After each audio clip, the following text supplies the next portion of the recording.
Welcome back to Human Resource Management. We are definitely more than halfway through the course. We are in week 10. And although you know, these are the links to all of the class files. This is the link to the Facebook group page where you can share your files, and you should be sharing your files. Everybody has already gone through, let me make this a little bit bigger. Everybody has already gone through, again, the first 9 weeks. So everything up until the final presentation is done. If you wait until the very last day to just start talking about presenting, there's a good chance you will not have enough time to present. Other people might reserve the first parts of the class and take most of the class. And if you don't have time to present, you don't get those final 20 marks. So what can you do? Start being proactive. Present now, present today. Start presenting your final reports. But most importantly, when you're working with cross-cultural management or when you're working with other people, you have to remember what you know that is good or bad is bad. Right? Can you explain? I think it's important what others, or especially what executives from companies think what is good and bad. It's like we do a research paper for the publicity and for other people who can get something out of our findings. So it's important what they think and for whom it is important. And we don't do it for ourselves. Right. So that's one part of it, but there's two parts. When you're working in a company, especially in Asia, it doesn't matter really what you do. You have to do what your boss wants done. So you have to make sure you're doing what your boss wants. That's one part of it. But what I'm talking about is your daily communicating. When you are communicating anything, not just what your boss wants, you are trying to use your mind to communicate a message. And so here's the trick. I'm going to ask you first to pick on you. When you are communicating and talking, you are a smart person. You know what's good and bad. That is bad for you. Why? One more time. When you are communicating, all of you, you know what's good and bad. That's bad. Why? Anybody online? Pia or anybody else? Do you understand this mind game? I see a hand up. Yes? Maybe this perception can give us certain limitation in communication, and we will not learn something new about other people's ideas or opinions. Okay, so if you're communicating and you're only talking, not listening, yeah, then you don't learn new things. Okay, that's good. So yes, what he said, true, that's not my intention. What you said, good, true, number 2, but that's not my intention. My intention is, okay, let's try rule number 3. Your turn to guess. Again, the sentence is, when you're communicating, you've learned everything, you're trying to give the message of your boss, that's okay. You are trying to communicate. You know what's good and bad. That is bad for you. Why? Maybe because we're too cautious then. Um, And we know that we can't say certain things. Okay, if you're politically correct, yes, in 2021, 2022, you have to be. So damn it, that's rule number 3. Yes, you can't offend other people. Maybe you are transgender and the other person is not, and you have to be careful about how you talk so you don't offend somebody else. Yes, so we have rule number 1, rule number 2, rule number 3. Right, but that's not what I'm trying to talk about. I thought, in my mind, this is a perfect example. I am trying to say something perfectly clear, and he saw a different message. And you saw a different message. And you saw a different message. But that's not my message. Why is that bad? And what am I trying to do about it? That's a hint. It's not just in HRM. In HRM, you have to care what the managements think. And it's not usually a two-way thing. It's usually you just do what they say. But when you're representing all of the workers in the organization, if you are just deciding what you think and you're talking about what you think is good and bad, that is bad. Sorry. Number 4, yes. Maybe you have to be sure that the guys with whom you are communicating, that they understand what you think. So that they understand why you think this is good and this is bad, so that the communication is clear. So you have to make sure afterwards that they understand. Absolutely. Anytime you're presenting, a lot of students, especially in East Asia, where they have the hierarchy and the teacher is at the top of the hierarchy, students are at the bottom of the hierarchy, usually there's not a lot of questions. The students don't ask a lot of details to the teachers, the top of the hierarchy. They just do anything they say. Internationally and with HRM, you can't do that. You have to make sure the message is not just understood, but get the views of the other person about the message. So when you're presenting in class, don't just come to the front of the class and talk and then sit down and hope to get 100%. When you're presenting, especially before a big final presentation, especially when it's practice time, you have to make sure whatever you're presenting, if you come up here and you present it and then you just sit down and hope for next class and hope maybe you got a couple of points for presenting that, you get no value. You have no value. You need to present something and then get a lot of feedback from it. What do they understand about your message? What do they think is good or bad about your message?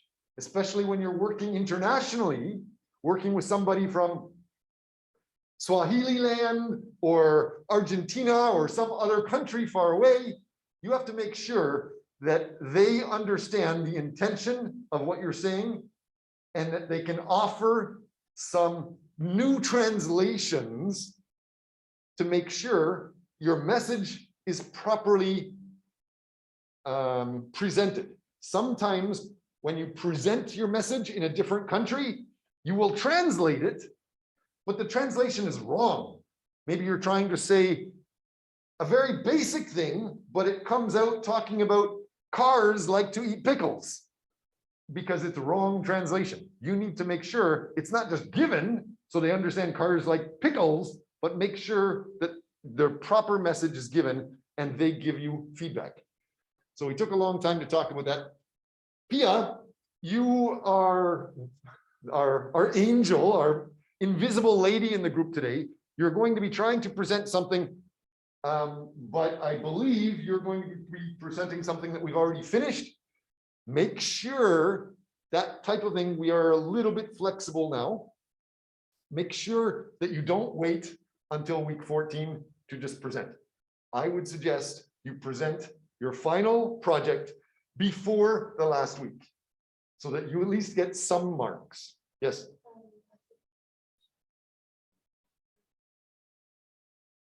After Pia, yes, but I would like to go through and talk a little bit about the motivations and the rewards, not just the points, but the rewards for HRM quickly. So it's your job and Pia's job to make sure I'm short and concise. So again, we've gone through the introduction, we've gone through the idea of how many companies, many organizations are working online, not just online, so people are around the world, and with the gig economy, but they're working using software so that when you do apply somewhere or you're hiring someone, many times a computer software program will manage that. So if you make a nice, beautiful resume that you think is nice, it doesn't matter. Usually the software program doesn't check if it's a beautiful color or nicely designed. They're only looking for what? Nowadays, when you apply for a job or you're working online, what are the things that the computer programs will be looking for? Keywords, right? A job application in your resume, you need to check the job ad for keywords and take those keywords and make sure they're in your resume, not just once, but several times. And maybe use synonyms of those words. And also try to look for key skills that the company's looking for. And those are in your resume also with synonyms, because the computer can check for those words for sure, but they also check for synonyms, words that are similar to those. And whoever has the most of those gets interviewed usually first. So hopefully that's clear for you guys. We talked about that. Professor, Yes. just letting you know that what the students in the class says, we cannot hear from the online, just let you know. Okay. This will help.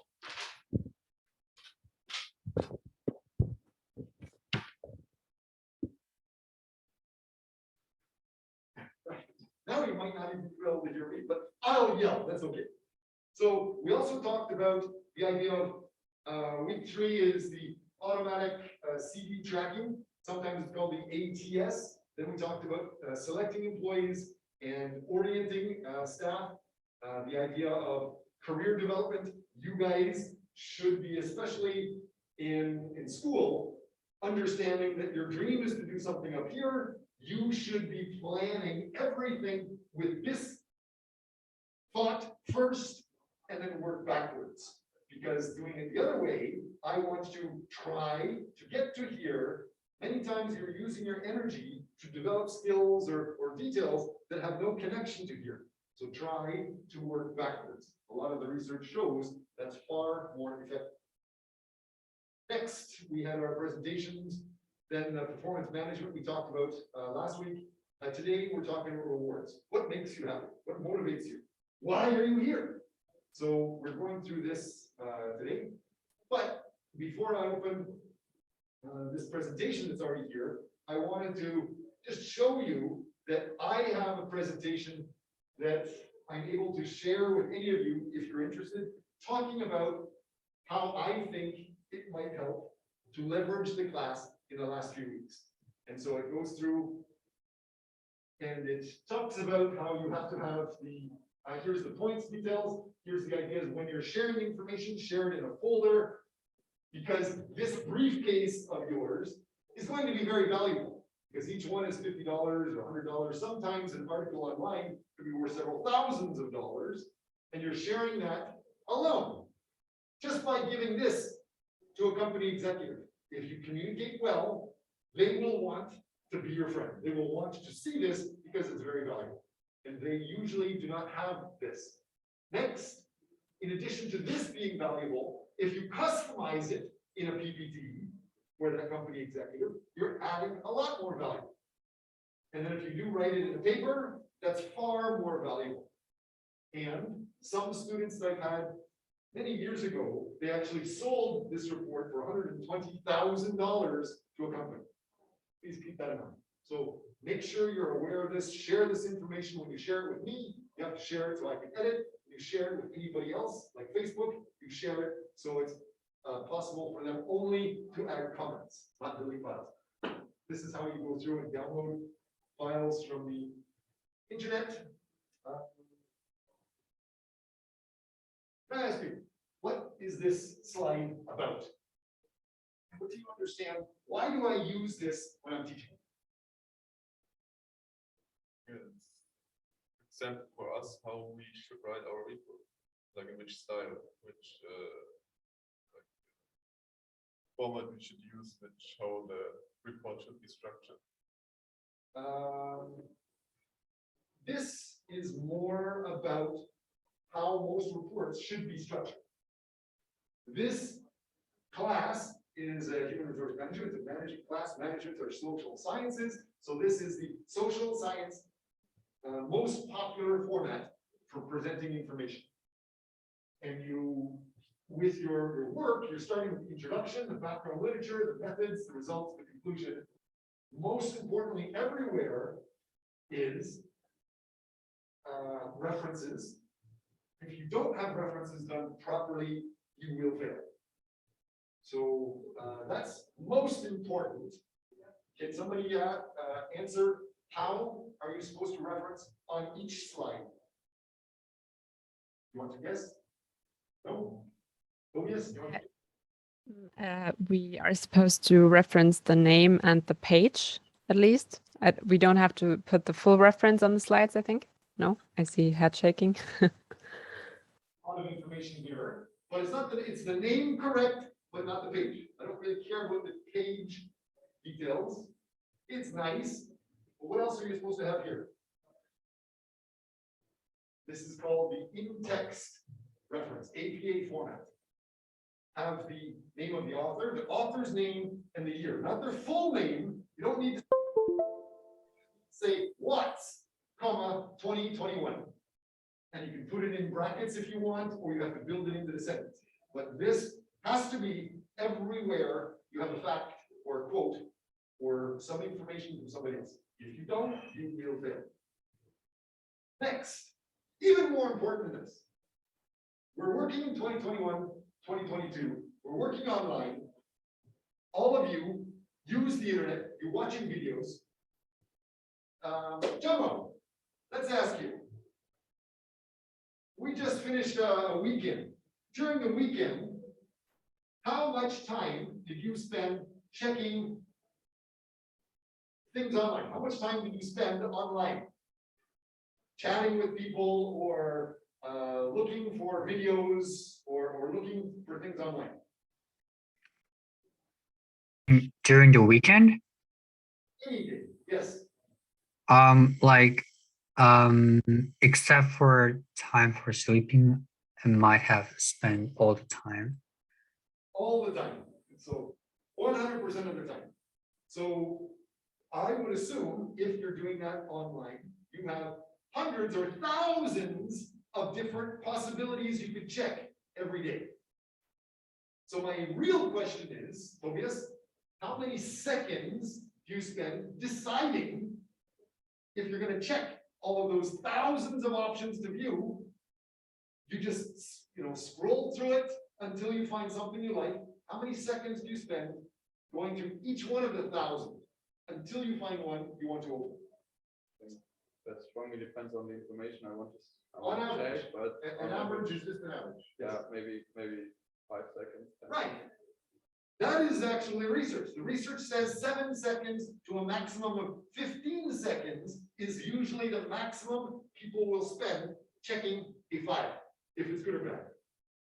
So, related to this, before we get to what that other slide is, this is a long way to do it, you have to have an abstract.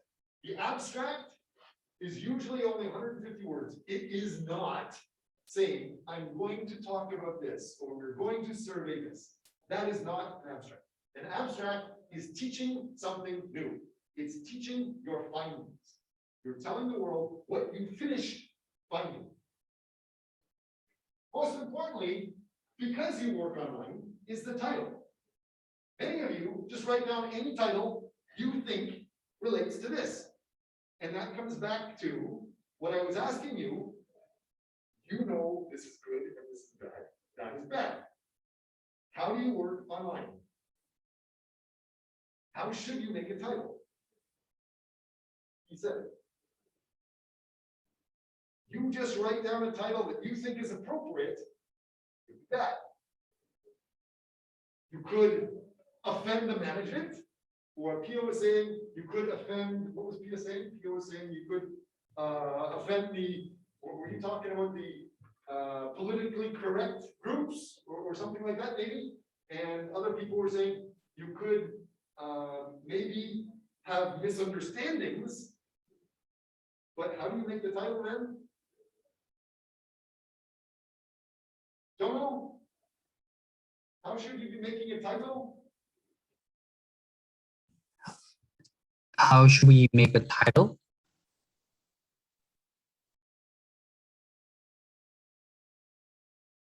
Anything you do, your resume, everything you do, especially things that are found on the internet first. How should you make those?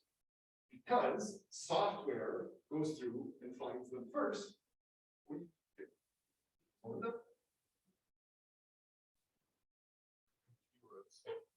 I can hear. Maybe keywords related to the topic. Yes, try to make sure you're using what the world is searching for the most. What are those keywords? And use those words related to your topic in your title. You will be far more successful. Hopefully that's clear.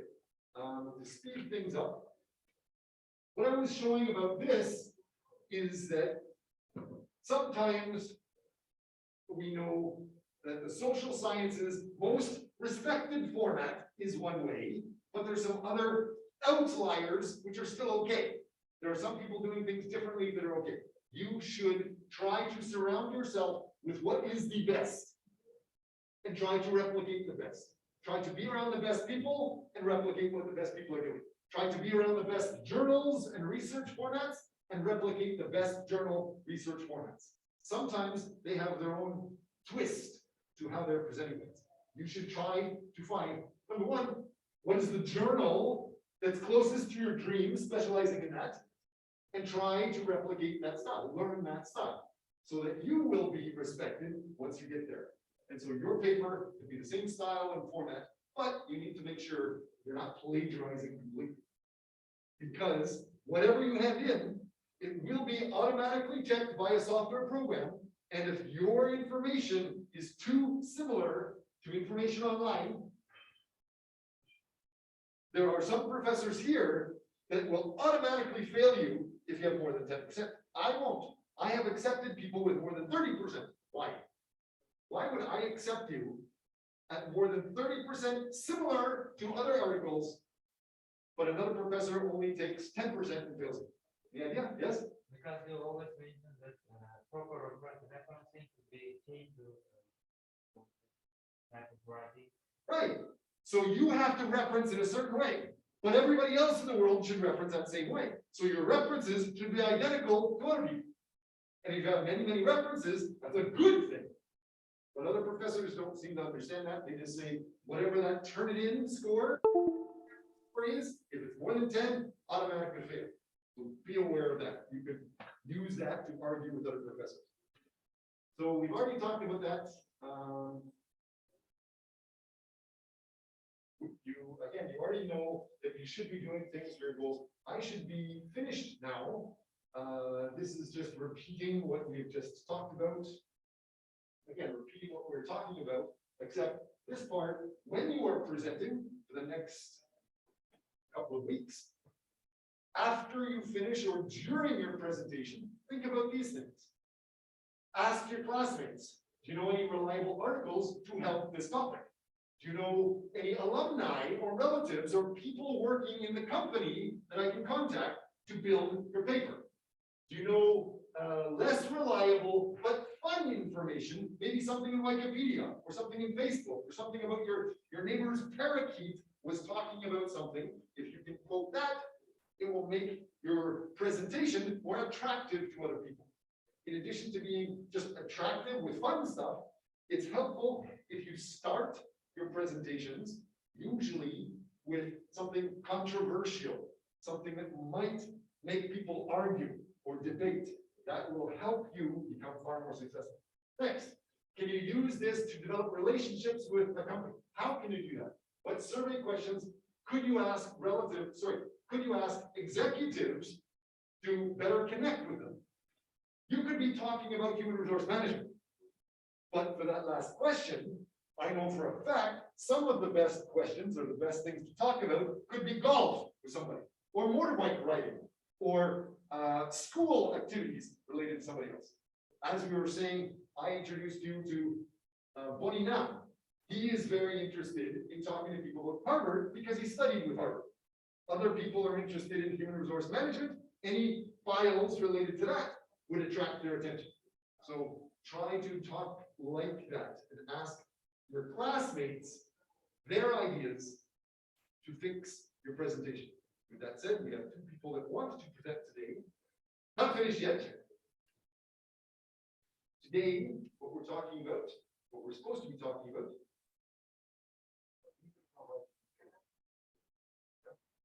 so we're talking about the reward system.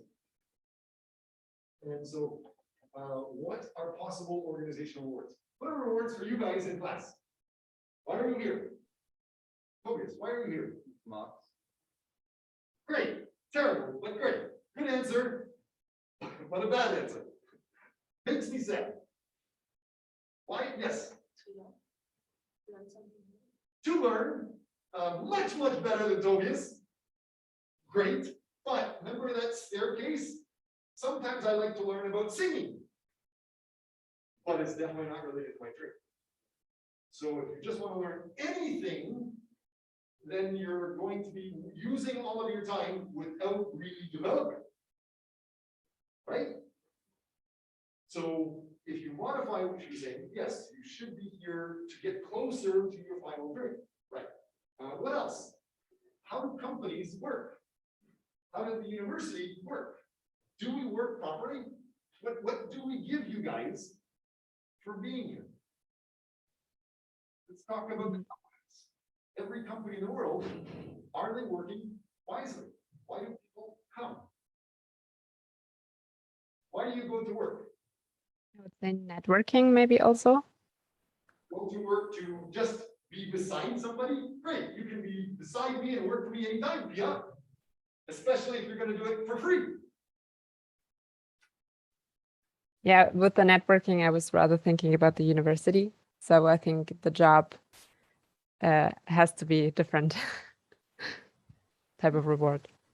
If you're planning to go to graduate school, if you're planning to go to a master's or PhD program, most people are just going to look for a university that's in a cool, exotic location. I want to go to that area because they have the program I want to study.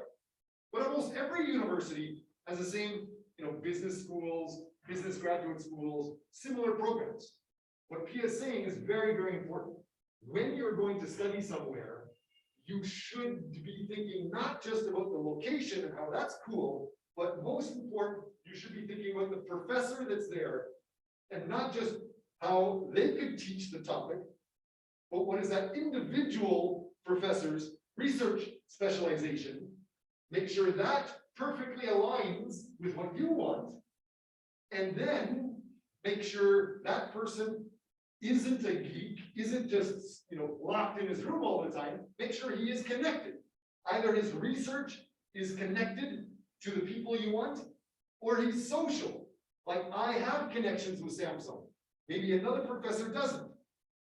I'm not trying to promote me, but think about that. Make sure the person that you want, that graduate school you want to go to, is connected. Those types of rewards. But let's think more about a company, just a company job. Let's say 5 years later, 10 years later, you're all working for a company. Why are you working for that company? Or a different question, how is that company convincing you to keep working there? How do they keep you there? What do they do? What is the reward benefit system companies use nowadays? Because I think it's messed up. Normally to get more money. It's like the number one motivation. Most companies pay just money, okay? Now there are other companies starting to give you extra holidays, company car, healthcare. Can you name any companies that do that? Google and Microsoft are doing it. Google is everything. Okay, that's cheating, but yes, you're right.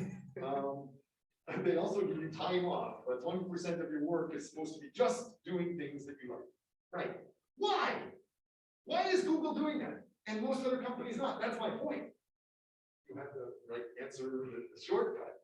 Most companies just pay you cash. But the studies show you guys, the millennial generation, the Generation Z, you don't work just for cash. You're more interested usually in making a difference, or you're more interested in having control of your life. You're more interested in other things, not just money.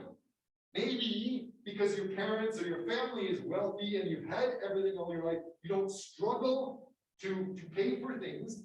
Money is not really something you notice very much. It's just there. But being able to make a difference is more important to you. How many companies allow you to work 20% of your time on something you want? Almost none, except Google. But that's what most people your age want. So So when you're talking about human resource management in any project, is that company working with that? What are these other things? So those organizational rewards, what are the other things you guys are looking for? So I'm just going to go through this quickly, what keeps you satisfied. So some studies are saying organizational rewards are very important. You need to understand what is the intrinsic rewards versus the extrinsic rewards. Intrinsic rewards are internal to the individual and are derived from the involvement in activities or tasks. Extrinsic rewards are controlled and distributed directly by the organization and are of tangible nature. So we can go through, and I started to show earlier in the class some videos. We can watch this. I'll let you guys have more time. This idea of talking about intrinsic rewards versus extrinsic rewards, extrinsic being formal recognition, fringe benefits, incentive payments, pay, promotion, social relationships, physical work environment. Intrinsic rewards, talking about achievement, feeling of accomplishment, informal recognition, job satisfaction, personal growth, status. Some people, especially the younger generation, really care about this. They don't care as much about pay. But companies usually just focus on this. So you may want to start thinking about that when you're talking. Professor, could we present as to jump in with the extrinsic words? Could we present our presentation to maybe get a chance to give get our points as extrinsic reward?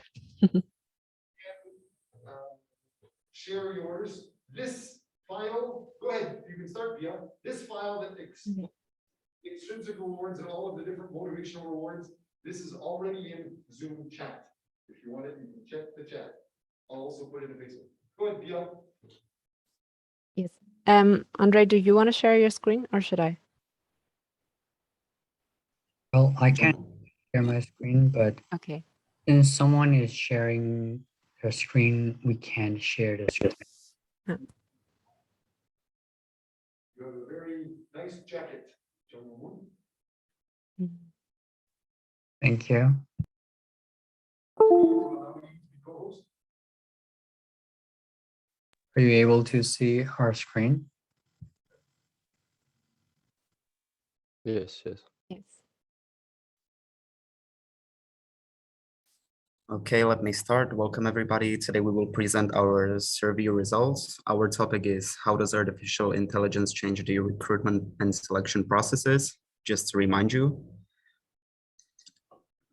Next slide, please. Thank you. So agenda for today is how we reached out to people, examples of HRM managers we reached out to via LinkedIn, results of the HRM manager survey, and results of the user acceptance survey. Next slide, please. So reaching out to people. For the HR manager questions, we contacted over 40 people from international operating companies via LinkedIn, and mostly recruiters and people who work for talent acquisition. Sadly, we didn't have any connections to the people who we reached out to, even though we tried to search for their interests before contacting them and tried to bring up an interesting conversation at a common ground. We did not introduce ourselves as students, but it was not that helpful. We introduced ourselves as a part of a small specialized research team from Keimyung with a PhD and MBA specialists employed, exactly one specialist, to be clear. We also explained that we had many valuable research papers from the world's best sources, like Harvard Business Review, for example, and that we would happily share our findings with them if they showed interest. Next slide, please. So to contact them, we used the link button on LinkedIn together with a personalized message to further greet them and explain our request. If it was possible, we also sent them a longer personalized message, but many of them had their messages closed, unfortunately. And we did our best in contacting people, eventually created a premium account to be able to reach more of them. and reaching out to acquaintances. Other than LinkedIn, we also used our personal connections to question people about the user acceptance of AI in recruitment and selection. And I also tried to contact the HRM specialist who I was doing research before on my thesis, and they also turned me down for this research. So it was very unfortunate, and Pia will take over. Thank you. Here are some of the examples of people that we asked, not all of them, but we just wanted to show you who we reached out to. So we tried different big companies like Amazon, Audi, also Nike a lot. Maybe you can go to the next slide. I also tried to contact personal connections, but they haven't wrote me back yet, sadly, but maybe I can still get an answer from them for our final presentation, but not right now. Over LinkedIn, we sadly weren't really successful in contacting people. The problem was that they either did not react at all, or they looked at our profile once again and then decided not to answer our message. Some people were very nice though and wrote us back, wishing us good luck, but they said that they weren't interested in working with us at the moment.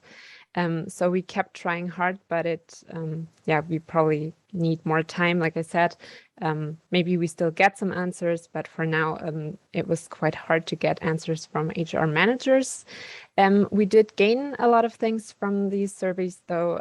We learned that we need to connect on a common ground to communicate, and also that we need to further polish our profile. And we were actually able to connect to some very important people. For example, we got new connections to recruiters from Amazon and Audi who talked to us and who were also very nice, but they were just not interested in taking part of the survey. Still, we thought that it was very good progress for us, so we were quite happy about that. And we gained a better understanding how important networking really is.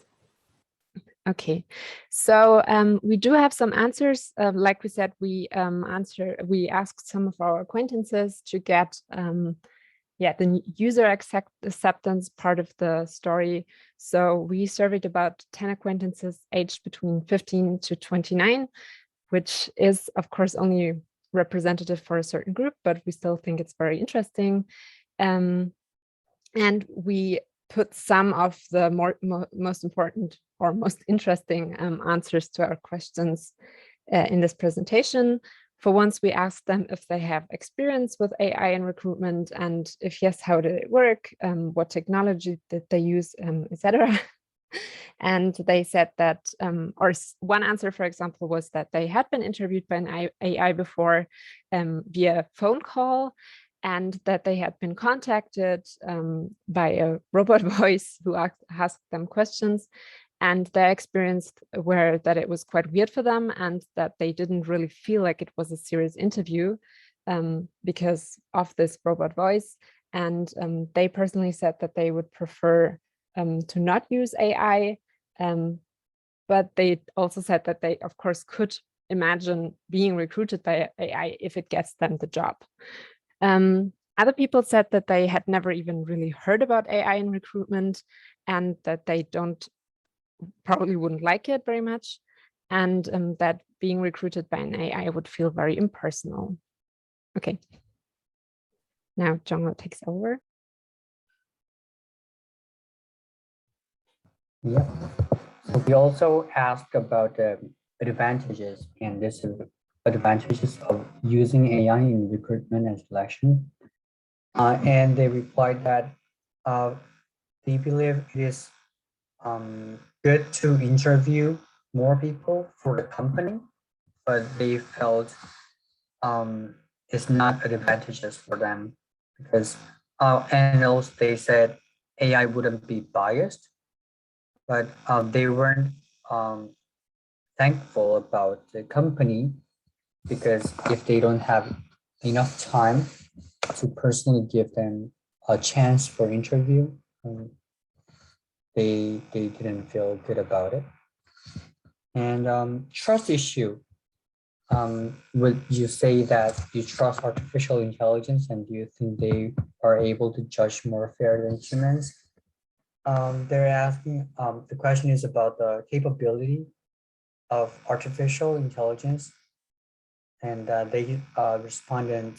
They said, "We trust them, and because they don't act on sympathy, but they responded trust humans more than AI, and they didn't like it because AI wouldn't know if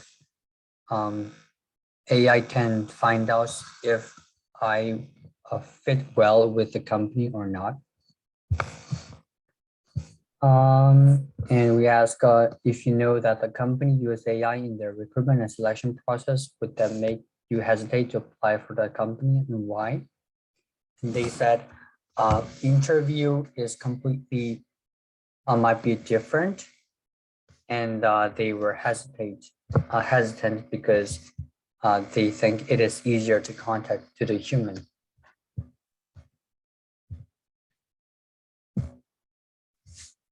And we also asked, do you think you should prepare differently for the AI interview? And they said, I never thought about it, but they probably look for different factors than humans. They might have to prepare for a different version. And another person said, no, I would still try just to be myself. Well, there's also a video in the YouTube, like how to successfully prepare AI recruitment, which means that people are looking for ways to prepare AI interviews. And we also asked, do you think you could accept a rejection from the AI?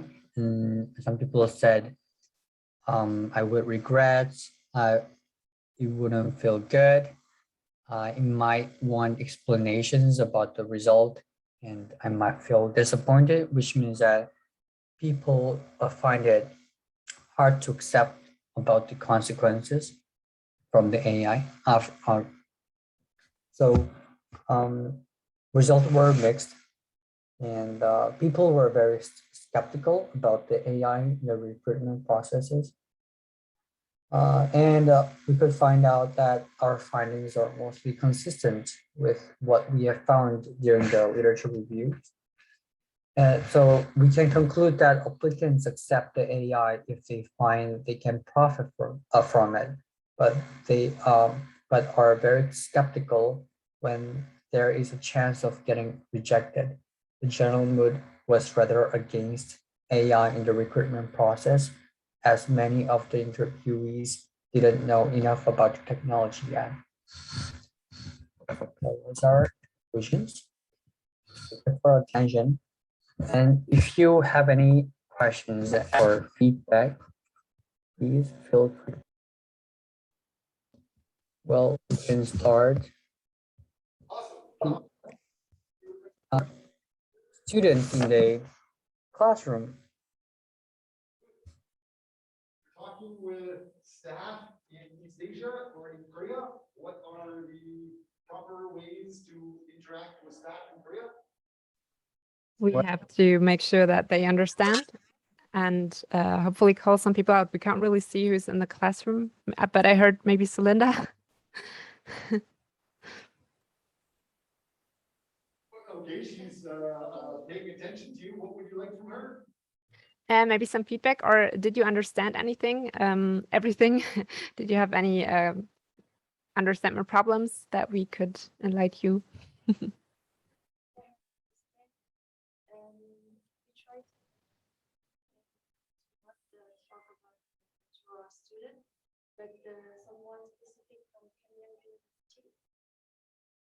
Oh, actually, we have a hard time understanding you. Can you say that again, please? Can you hear me? Yes, perfectly.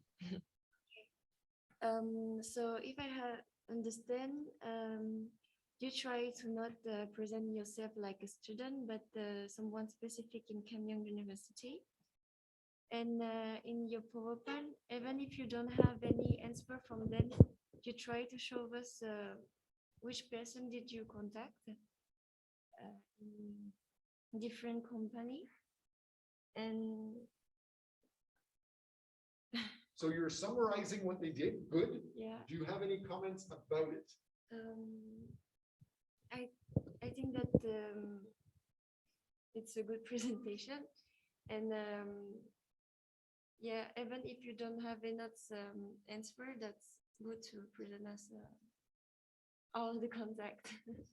Even if it wasn't perfect or if you didn't have great results, she thinks you did an ideal presentation. Good job. It would be better, you would look better if you were, how can I say, some people say the most successful people in life are real SOBs, and they might kick you when you're down or they're backstabbing. I don't like that idea, but by not just saying good things, but say some suggestions for consideration, you would appear better. So even if they're perfect, there's always other considerations that they have. For example, the other groups that might be different than Pia and you might have a different way of thinking. Okay, anybody else have any comments? Tobias? I have a question. I think the presentation was good, and I think it was good how you described your problems, because we had the same problems. But I have the question how the results benefit your research. So how that connects. That would be the only thing that I didn't really understand that clearly. So what was your research point and what Yeah. were you trying to prove? Is that what you're asking about? Good.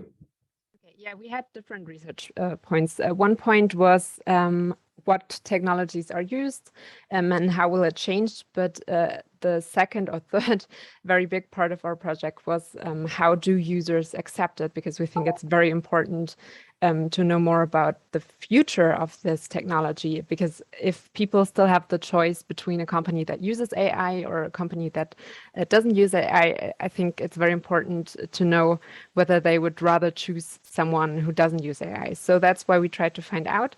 And I think we did find valuable resources, because now we do see that there's still problems and that we might now suggest things how we can possibly work on them. So that's how we tried to connect these findings with our research. I hope that's understandable. Okay. You have much to present, but we have 13 people that are invisible angels online in our group today. We have 5 people in the actual old-fashioned traditional classroom. Is there anybody else online, invisible angels, that want to give comments for improvement or suggestions for consideration of other groups that might not have understood? So far, the main comment we had is your style of presenting and your style of research was great, but your research content was maybe missing. Anything else? Any other comments from people online or here? Chocabos, Thomas, or Zephyr? Any of you guys have comments? No, it's fine. I think everything was said, so it's okay for me. What are some alternative things they could consider for improving their work period? What are some things they could consider for improving their work results? Can I have a word? I just thought about it. Maybe we could give recommendations to companies who try to employ AI. As we mentioned, a lot of people are skeptical about it. So people are greedy. If they get rejected by AI, they will say it's biased, and maybe companies should try to give them proper explanation before actually interviewing them, so they would know what to prepare for, and they should advertise it in a positive way. Maybe ensuring the applicants that they will not be terminated before the interview even starts. In some ways, make sure the research that you have, the benefits of AI, what you have been finding. A lot of people don't know about, you have read about, so you can summarize this valuable information to them quite quickly. That would not only point out what your research focus is, but it would give something of value to the other people. If there isn't anybody else that wanted to give some points, I've made a couple of notes here.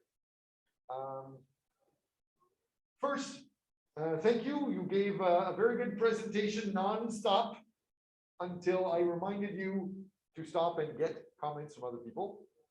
That means, why?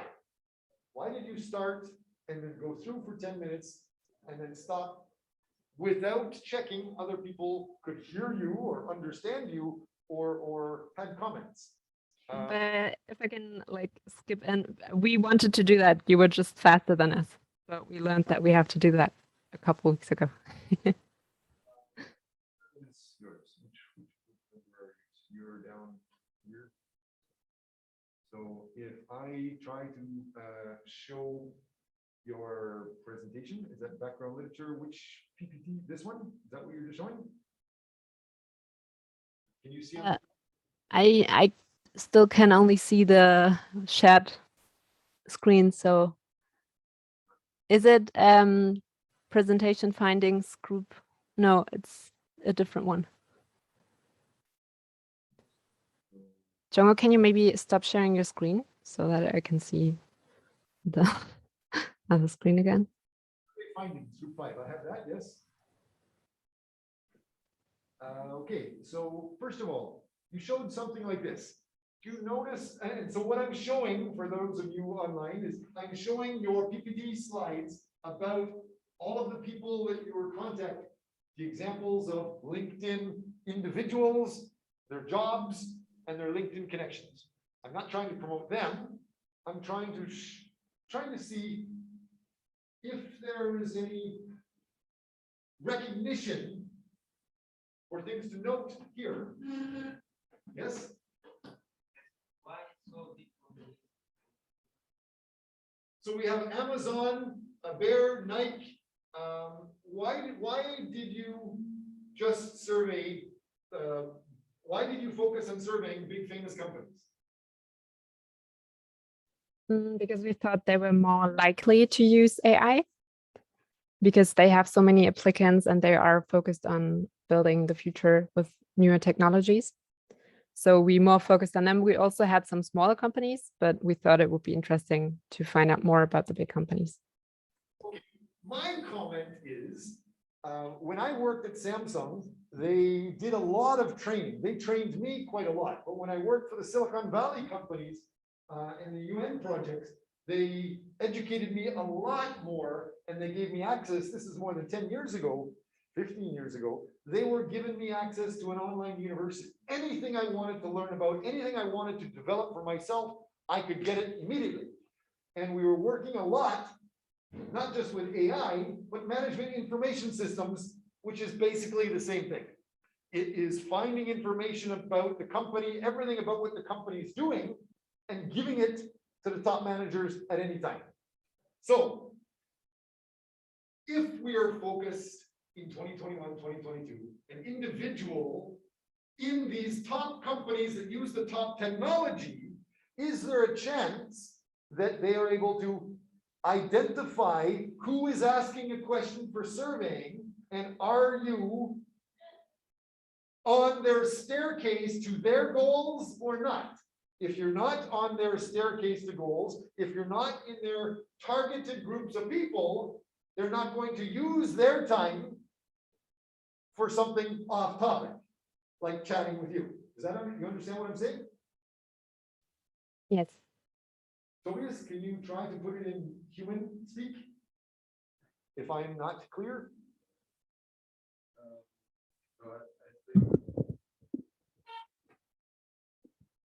I think you have to, contact the people that really can help you and that you can help. So it has to be mutually beneficial for both parties. And that's something you have to keep in mind when contacting people. make sure you're giving something of value to the other people. Yes, that's number one. What I was actually talking about, another different message is maybe before they answered your question, they were able to see you had no background in LinkedIn. And if you had no background in LinkedIn, they think your background is of no value. So there's no point for them to even reply, especially if you haven't presented something of value to them very clearly. So it's another reason why you need to develop yourself online. Anybody understand what is the gig economy? What is a gig? We are now living in the gig world, the gig economy. What does that mean, gig? Anybody a musician? You go for a gig, you watch one gig. Any artists? You'd go do one painting, one gig. A gig means It's like a one-time job. a one-time temporary job. The world is now quickly refocusing on just gigs, as opposed to lifetime employment jobs. Many people were famous for HRM in Japan. They were thinking in Japan, almost everybody gets a job once for their whole life and the whole family is taken care of. That is very quickly disappearing, and it's being replaced by gigs. The World Economic Forum, the United Nations. I've been active in conferences this last week where they're talking about how this new gig economy is rebuilding. And just let me summarize to you, many, many companies, many, many people, many, many leaders, Ministry of Finance of many countries. There's like 80,000 people participated in the conference I was in last week. And many of them were top government ministers. We had the president of Croatia and some other very high-level people together with high-level executives. The central banks of many countries were there. They're focused on how people are now and companies are now just living with gigs, a focus on gigs. So if you are focused on studying HRM, make sure you know how HRM companies are going to stop working with hiring one person for life and start hiring just one person for each job. Is your project, Pia, going to reflect that? Is your project, anybody in the group, are you dealing with that? Most people, they do things based off of what they heard many years ago. Your parents studied, your teachers studied, they said to do this, so you do it that way. But your parents and your old teachers, they were trained many, many years ago when everybody had lifetime jobs. If that's changing, if now that freelancer or Fiverr type programs are becoming more important, are you thinking about that? Next. I just wanted to be clear. You presented your information, great. How can you connect more with targets? I think it would be good in the middle of your presentation to try to get other people to comment on that. Does anybody in our, I don't know, 20 people here, 25 people here, have any comments on how they could better connect and just get any good person to respond to them, to do their survey? Yes.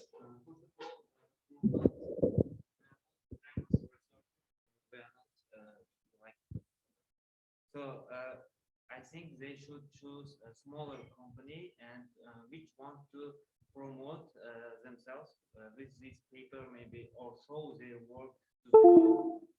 And I think these big companies can pay for the famous researchers and to make to do. That's my opinion. Okay. Make research about their work or their improvement on their companies. So I think this presentation was about aiming level. The aiming level. Okay, maybe the high level companies have not just a high brand name, but they have a high management level, and they already have the consulting reports for what they're doing already being used. So they don't need extra people perhaps teaching them something. Okay, that could be one. Yes, Celinda?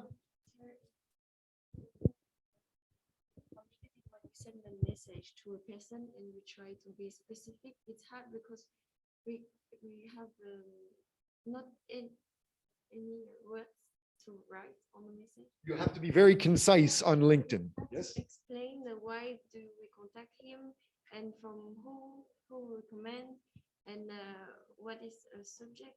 So sometimes I can understand why they don't want to answer you because you are not very specific on. Right. That's a good point, especially for me. I talk way too much to connect with people nowadays. You need to be a lot more concise. As we were saying, you have to interact in 5 seconds or 7 seconds, and your words have to do the same. Great. We are almost out of time. Is there anything else that somebody wanted to talk about before I get back to the presentations about the rewards? Okay, so I'm going to go back. When we are focused on these, let me just zoom in a bit. I just wanted to make sure you guys are aware. What is Abraham Maslow famous for? A pyramid? Could you be a little more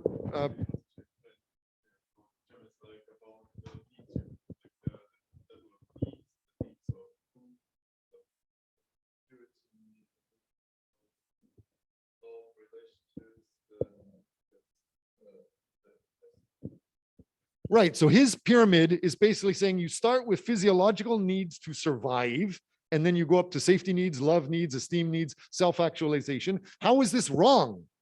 He's famous, but he's wrong. Why? What is his problem? Just like we started our class.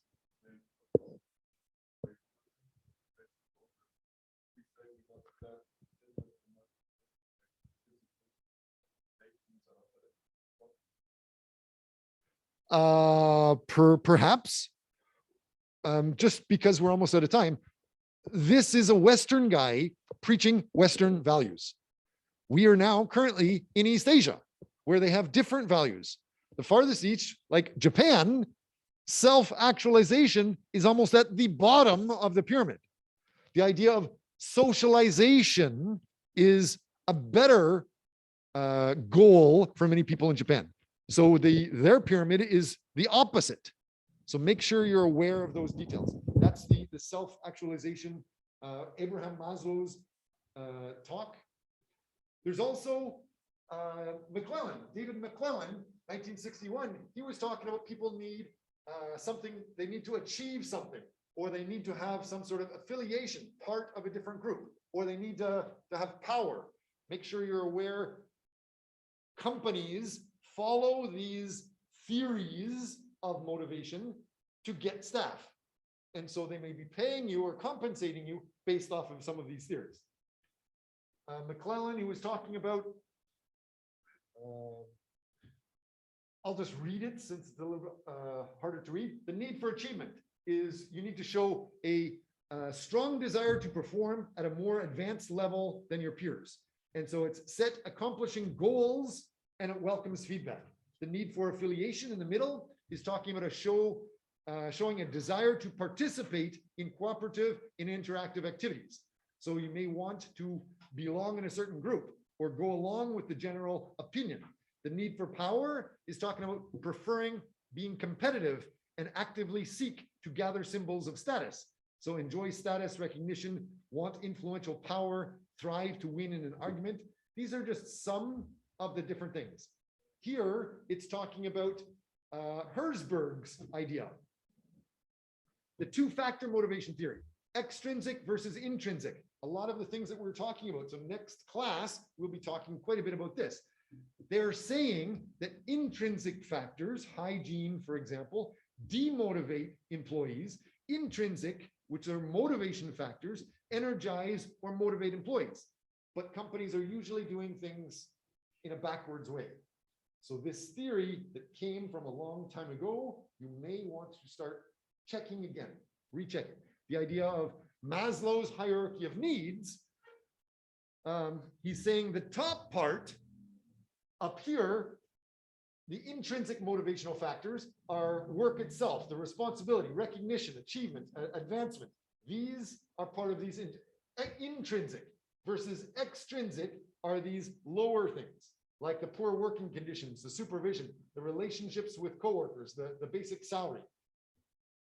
Please pay attention to how not only you are studying in our class and you're researching your project, but pay attention to how the world is changing. Everybody's online. Companies are now online. They may, now that coronavirus is starting to become under control in some parts of the world, some companies may go back to what they think is normal, but I'm proposing that normal doesn't exist anymore. There is no longer that good old-fashioned way. People are going to have to work with this new way of working online, at least with jobs that don't require you to be face-to-face, touchy-feely with somebody else. So if you're proposing a project, does your project work with that? If you are going to make a project, is your project going to be able to work with the online gig economy or the freelancing or the fact that you want this much pay for a job, but now the company can hire anybody on the other side of the world to do the same job. Why do they have to pay you that much? Are you prepared to compete with somebody in Nepal? For example, in Nepal, they're happy to be paid less than $1 an hour. Can you compete with that? How? Start thinking about those types of things, because companies are really quickly learning that they can hire people from Nepal, as well as any other place in the world. There are many places in the world that are more affordable to the companies. I just listed Nepal because it's English speaking, just like most companies maybe. So any last questions before we finish class for today? No? Okay, please make sure you understand. When are you supposed to, when is it wise to present your final project?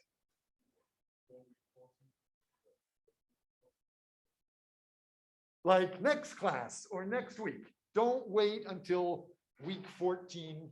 You may run out of time. Thank you very much.